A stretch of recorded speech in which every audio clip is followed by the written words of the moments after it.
Forget everything you think you know about the women of feudal Japan. While history painted them as silent, submissive, decorative, the truth was written in blood. They were called Onna-Musha, elite warriors who turned quiet estates into killing grounds, who wielded 7-foot blades with surgical precision, who chose the battlefield over surrender. This is the story history tried to erase. The story of women who didn't just defend Japan, they saved it. The year is 1185. Japan is tearing itself apart. The Genpei War has turned the islands into a furnace of violence.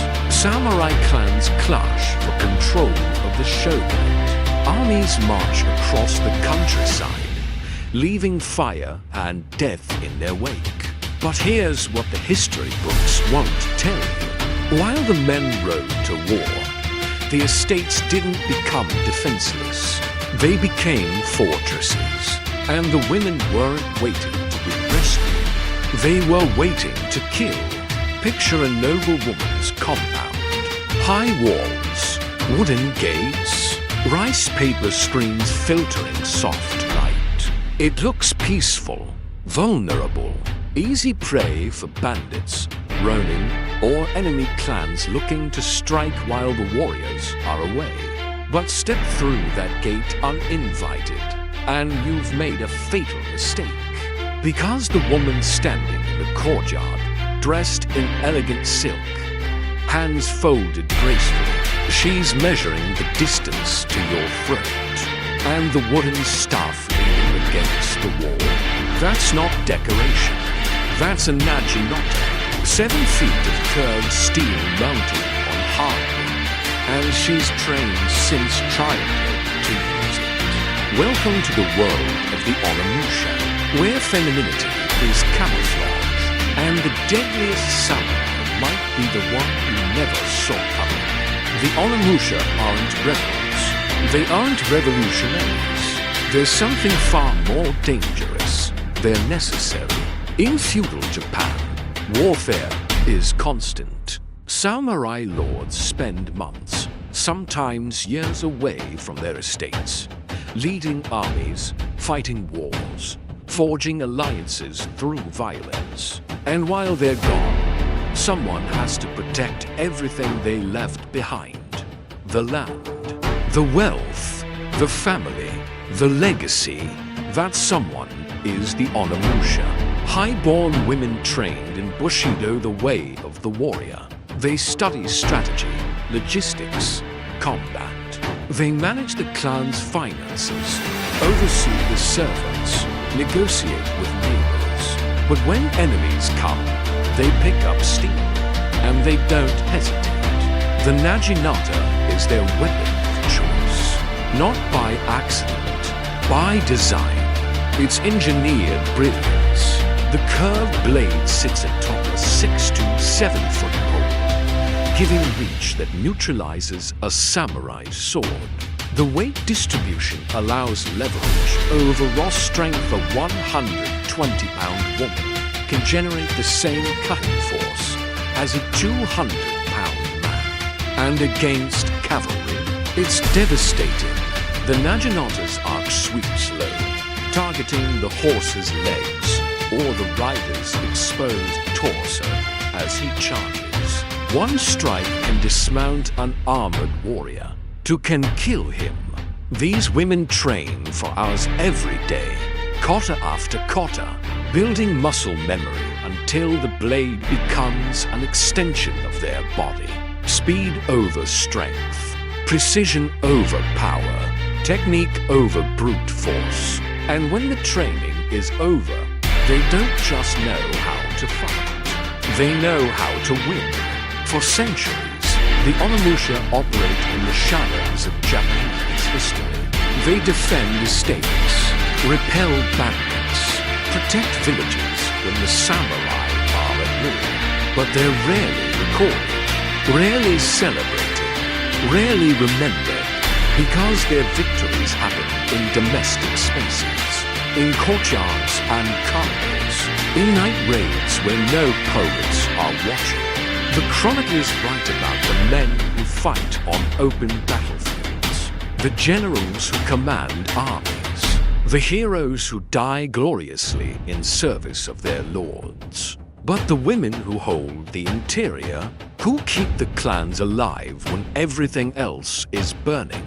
History whispers their names, or forgets them entirely, until 1868.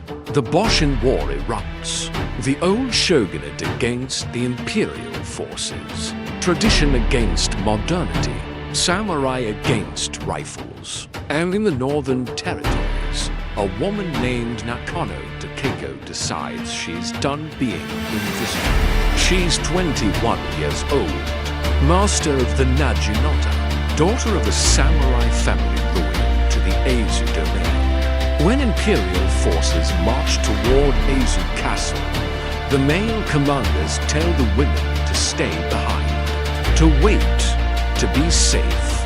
Keiko refuses. She gathers a group of female warriors, her mother, her sister, other Onna-Musha who refuse to sit idle while their homeland burns. They call themselves the Jishitai, the women's army, and they march to the front lines, not as support, not as medics, not as symbols, as combatants. They fight in the Battle of Eizu, defending their territory against overwhelming odds. Modern rifles against ancient blades. The age of the gun against the age of steel. It's a slaughter, but Takeko doesn't retreat.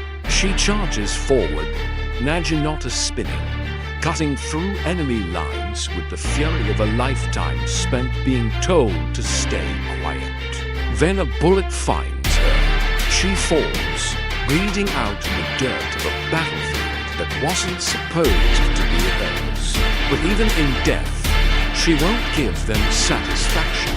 With her final breath, she asks her sister to cut off her head and bury it. So the enemy can't take it as a trophy. So they can't parade her corpse as proof that women don't belong in war. Her last act is defiance. Her grave, marked by a cherry tree, becomes a shrine, and her legend finally begins to spread.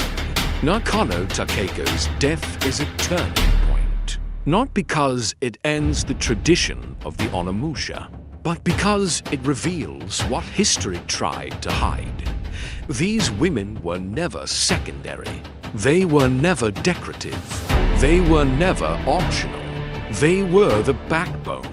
When historians finally start digging through clan records, estate documents, and family genealogies, they find hundreds of names. Tomoe Gozen, who fought in the Genpei War, and was said to be worth 1,000 ordinary soldiers. Masako, who commanded armies and ruled as the power behind the Kamakura shogunate. Hengaku Gozen, who defended Tosaka Castle and held off an army of 3,000 with only 3,000 arrows and sheer. These weren't exceptions. They were the standard. The Onna-Musha weren't just guards. They were spies, strategists, political operators. While the men fought visible wars on battlefields, the women fought invisible wars in shadows. They managed logistics, ensuring food, weapons, and supplies reached the right places at the right times. They ran espionage networks gathering intelligence, intercepting messages, turning enemy agents. They negotiated alliances, brokered peace treaties, and when necessary, orchestrated assassinations. The samurai got the glory, but the Onna-Musha kept the clans alive. And when the final defensive line needed to hold, when the estate was under siege and every able body had to fight, the Onna-Musha were the unbreakable wall. The Joshikan women's armies formed the interior defense of Japan's most powerful domains. They weren't a backup plan. They were the foundation. Without them, half the great samurai dynasties would have collapsed before they ever rose. But then, something changes. The Edo period arrives .1603. For the first time in centuries, Japan is at peace. The Tokugawa shogunate unifies the islands under ironclad control. Warfare ends. The samurai become bureaucrats. And the Onna-Musha, they fade. Not because they're defeated, but because they're no longer needed. In peacetime, the warrior woman becomes a symbol instead of a soldier. The naginata transforms from weapon to ceremonial artifact. Training continues, but it's cultural preservation, not combat preparation. The Onna-Musha evolve from battlefield defenders into guardians of the home. The role shrinks, the legacy dims, and by the time Western scholars arrive in the 19th century, documenting Japanese culture with pens soaked in their own biases, the Onna-Musha have been rewritten. The geisha replaces the warrior in Western imagination. The samurai becomes exclusively male. The woman becomes submissive, decorative, silent. History rewrites itself in ink more permanent than blood. For 150 years, the Onna-Musha disappear from the global narrative. Their stories are locked away in family archives, clan records, Buddhist temple ledgers written in archaic Japanese that few scholars bother to translate. But the truth doesn't die. It waits. And in the 21st century, it resurfaces. Archaeologists start finding women buried with weapons. Historians re-examine battle records and find female names in casualty lists. Genetic analysis of skeletons from medieval battlefields reveals 30% of samurai remains are female. 30%. Not a handful of exceptions. Not legendary outliers. An entire warrior class erased by centuries of selective storytelling. And now, finally, they're being restored. Today, the legacy of the Onna-Musha lives on in ways both visible and invisible. In martial arts dojos across Japan, women still train in naginata jutsu, the art of the naginata. The movements passed down through generations, preserved even when the battlefield purpose faded. Every stance, every strike, every defensive pattern is a memory of women who fought for their lives and their clans. In popular culture, the Onna-Musha are finally reclaiming their place. Video games, anime, novels, they're portraying these women not as side characters, but as the warriors they were. And in 2026, a new generation of historians is combing through archives, applying modern forensic techniques, re-examining old assumptions. They're finding that the story of feudal Japan was far more complex than anyone realized. That the division between male warrior and female homemaker was never as rigid as colonial scholars claimed. That the samurai class included women who commanded, fought, killed, and died with the same honor code as the men. The Onna-Musha didn't need permission to be warriors. They were born into it, trained for it, expected to fulfill it, and they did, with steel and blood and silent determination. They protected the clans when the men couldn't. They held the line when everything else was falling. They made the hard decisions, carried the terrible burdens, and survived the impossible odds. They weren't footnotes in someone else's story. They were the authors of their own. And their legacy isn't just historical, it's philosophical. Because the Onna-Musha proves something we keep forgetting. Strength isn't about size, power isn't about permission, and courage isn't determined by gender. It's determined by choice. The choice to stand when others flee, to fight when surrender seems easier, to protect what you love, even if the cost is your life. That's the spirit of the Onna-Musha, and it's as relevant today as it was 800 years ago. There's a cherry tree in Fukushima Prefecture. Every spring, it blooms pink and white. Its branches heavy with flowers that last only days before the petals fall like snow. Beneath that tree lies the head of Nakano Takeko, buried by her sister after the Battle of Azu.